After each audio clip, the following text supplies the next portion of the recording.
Петок е ден кога голем дел од граѓаните работните обврски со радост ги заменуваат со релаксација.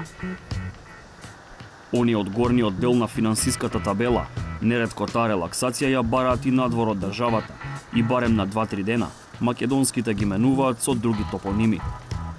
Сепак, за една категорија граѓани, петок има сосема друго значење. Тоа е ден кога во обложувалниците излегува новиот билтен. За нив географијата има поинакво значење. Тие не велат Лондон, туку Арсенал и Челси. За нив не постои Минхен, туку Баерн, а Рим одамна е заменет со Лацио. Перица Гиевски е еден од илјадниците кои наместо на карта или атлас, светските градови ги бара во првенствените табели вкотвени во билтенот. Годинава одбележува цела деценија откако го уплатил првото ливче. Ете, мојот родител, татко ми, почна да се обложува и негде средно училиште, прва, втора година, и јас започнав да влегувам во тој циклус. Не ми е, мислам, не се срамам да кажам, бидејќи, како што каже, илјадници со граѓани се занимаваат со обложување, сакале да го признат тоа, не сакале да го признат. Едноставно тоа е тоа. Сиромаштијата си го направи своето, дава да имаме некоја надеж дека ќе се збогатиме, што не е реално тоа дека ќе се случи, ама надежта после не умира. За себе вели дека го препознал моментот кога да прикочи, пред обложувањето да му стане главна преокупација и пред уплатите од 100 денари да се зголемат барем за 1-0. Само контролата сепак, барем кога се работи за обложување, не котирала високо во карактерот на 25 годишниот скопјанец Боки. Она што на 14 години се чинело како убивање време со другарите, почнало да се движи во сосема друг правец. Како што течеше времето, се поише почесто иде во кладилници, од еднашка за викенд, поише пати тека на неделата. Од 50 денари исто така се покачи и сумата на уплаќање, значи од 50 денари почна да уплаќам по 500.000 денари, можеби некогаш 1500 денари. Криев, од моите родители, од моите другари, од моето друштво криев, заради тоа што беше интересно. И си викав, зошто да не, дека си имал, дека не знаеш нека работи, пробај ги.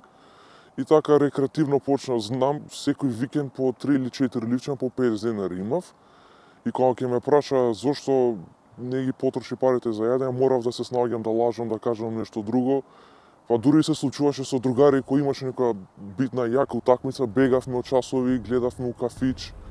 Кога ќе се слушнат овие сведоштва, претерано ли е да се каже дека обложувалницата може да стане зависност, дека таа одамна не е само разонода, покажува и тоа што со нејзините ефекти се занимаваат и психолозите, каде се наоѓа линијата помеѓу забавата и зависноста и кога се пречекорува. Зошто луѓето одат? Затоа што тоа е лесен пристап на пари. Е нешто што е пристапно, како луѓето можат лесно да заработат.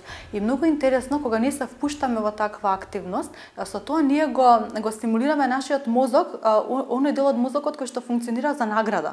И тоа чувствува задоволство кај нас. Чувствува возбуда и адреналин. И многу кога ќе ги прашате тие луѓе што е она што вас ве привлекува, ќе кажат парите, тоа е лесна пара, лесно можеме ние да добиеме и да заработиме. Ама всушност во позадина на тоа стои задоволството што јас го добивам кога јас ќе ги добијам тие пари, всушност задоволството станува предно нешто, а парите се нешто што е позадина. А второ нешто што се јавува е оној адреналин, оној исчекување додека јас ги добијам тие пари, она нешто што мене ме вози. Најголемата добивка мене беше 17.500 и знам следниот ден имаше пак дали кошарка или фудбал и веднаш со 15.000 отидов и ставив на сингл едну такмица и ја изгубив. Како ти беше во тој момент? Па, нели бев нервозен, бесен, се изнервирав. И си реков дали да ставам 2000 сега да ги подам на колку што можам повише ливчиња или пак на некој си друг сингл. На крај само ставив уште еден нов сингл за тие 2000 денари и тие ги изгубив. Дека обложувањето не е безопасна занимација, забележуваат и социолозите. Кај некои слоеви граѓани, таа веќе станува екзистенцијално прашање. Едните мислат дека на тој начин ќе се разонодат, ќе можеби ќе успеат нешто да добијат или ќе продискутираат за предметот на тоа што е во врска со обложувалницата. Меѓутоа, кај овие другите пониските слоеви, сепак мислам дека и истражувањата тоа го покажуваат дека сепак станува збор за надеж да се заработи. тој сон за брзи пари, за големи пари, со мало инвестирање, стои особено тука кај обложувалниците. Некои од возрастните преку бесконечните пополнувања тикети се обидуваат да обезбедат леп за утре, но билтените со нив ги делат и нивните далеку помлади сограѓани, па дури и оние во чии раце наместо билтен би требало да стојат лектири.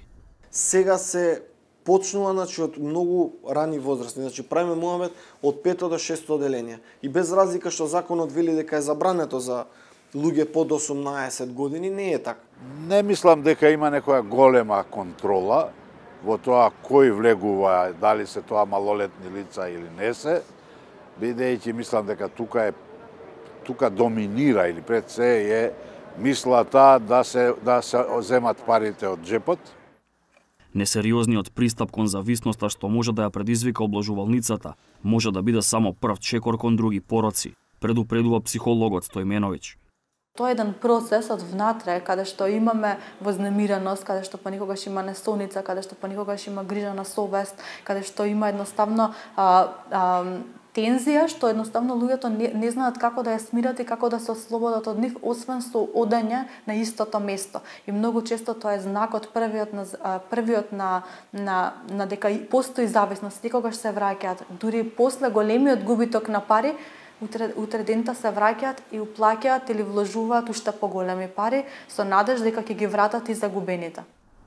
Сепак, не се сите добронамерни и решени да им помогнат на обложувачите кои се на пат да се навлечат.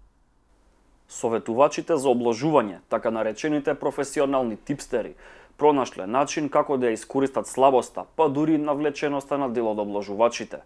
На социјалните мрежи креираат групи кои што асоцираат на фудбал, на спорт, на така наречена сигурна добивка и на пари, па таму за паричен надомест нудат така наречени сигурни дојави. Како тоа функционира? Тие му велат на заинтересираниот обложувач: дај ми 100 евра за да ти дадам сигурен надпревар. Меѓутоа, од тие 100 евра 50 се уплаќаат пред надпреварот, а 50 подоцна. Додека обложувачот да свати дека таков надпревар воопшто не постои, тој веќе уплатил 50 евра, а кога ќе сака да се разбере со оној што надпреварот му го понудил, групата веќе не постои. Од година в година, во Македонија е се потешко да се поседува и одржува успешен локал. Интернет кафеа, CD-теки, кафулиња, бутици. По неколку месеци речиси сите завршуваат во архива. Помеѓу ретките чиј опстанок се мери во години, по правило се обложувалниците. У една населба тогаш, ако имаш една кладилница, сега има 10. И додека обложувачите ги полнат обложувалниците во надеж дека нивната добра самовила се вика Интер, Манчестер Юнајтед или Борусија Дортмунд, бројките велат дека на крајот крчмата е секогаш кај обложувалниците. Во 2017-тата во обложувалниците се слеале околу 200 милиони евра, или скоро 6% од државниот буџет.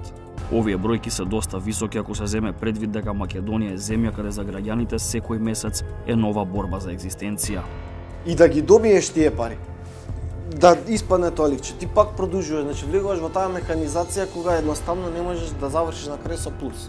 Тоа е реалноста. И било кој да објасни дека има заработил големо богатство од кладилница, не е вистина. Тоа е само бамка и дрога која што ќе те наведе на подолги стази се да изгубиш и дека тоа нема живеачка и дека тоа нема некој начин да ти се замени плата или живеачка. Печат на овие зборови ставаат самите броеви. Од преку 64 милиони уплатени ливчиња минатата година, само 5% од нив биле добитни, а просечната добивка изнесувала 43 евра. Ако сите недостатоци се толку видливи, како е можно државата да не ги гледа?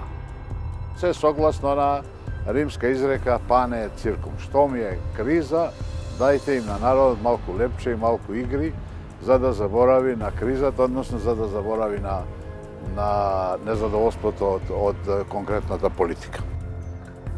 За Перица минатото коло мина беше Астон Вила. Бог и мините веќе не ги ни брои. Сепак, тоа нема да ги поколеба во следната можност да се обидат да ги избегнат. За многумина од граѓаните Болоња представува еден убав италијански град и радо посетена туристичка дестинација. Но за една друга категорија луѓе, Болоња е екипа, чиј што нареден надпревар има коефициент 4,70 Болоња да победи, или во обложувачки речник кажано, фина можност да се заработат пари. Овој викенд тоа е Болоња. наредниот Лајпциг, тој после него можеби Билбао. И така од ден во ден, од коло во коло, од обложувалница во обложувалница.